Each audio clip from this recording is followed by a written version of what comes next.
সরকার জ্বালানি তেল বিক্রির রেশনিং ব্যবস্থা বাতিল করলেও সাধারণের দুর্ভোগ খুব একটা কমেনি। অভিযোগ রয়েছে তেলের ডিপো থেকে মিলছে না চাহিদা মাফিক জ্বালানি তেল, ফলে বন্ধ রয়েছে রাজধানীর বেশ কিছু ফিলিং স্টেশন। মধ্যপ্রাচ্য যুদ্ধের পরিস্থিতিতে দেশে জ্বালানি তেলের বাজারে দেখা দেয় জনমনের সংকটের আশঙ্কা।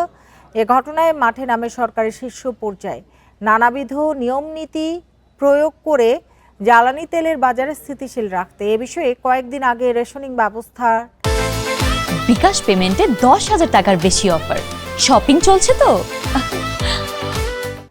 প্রজ্ঞাপন জারি করে সরকার পরে দেশে সামগ্রিকভাবে জ্বালানি তেলের মজুদ থাকায় পুনরায় এ সিদ্ধান্ত থেকে সরে এসে ক্রেতার চাহিদা মোতাবেক তেল ক্রয় বিক্রয়ের ঘোষণা দেয় দেশের জ্বালানি বিভাগ। তবে সেই সংকটের আশঙ্কার রেশ এখনও চলমান রাজধানীর বিভিন্ন তেলের পাম্পগুলোতে। ফিলিং স্টেশন মালিকদের অভিযোগের তীর তেলের ডিপোগুলোর দিকে, আর ক্রেতাদের অভিযোগ পাম্প বন্ধ থাকায় ভোগান্তি ও আশঙ্কা এখনো কাটেনি জনমনে।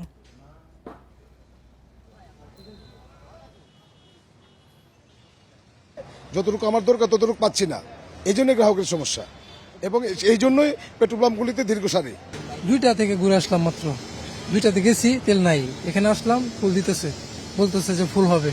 যেগুলা ভিতরে গাড়ি ঢুকছে ওগুলা তেল দিবে, আর যেগুলা এখনো বাইরে আছে ওই ভিতরে গাড়িগুলো বাইরে হওয়ার পর দেন যদি সময় থাকে তাহলে আমাদের গাড়িগুলো তেল দিবে, নাহলে দিবে না।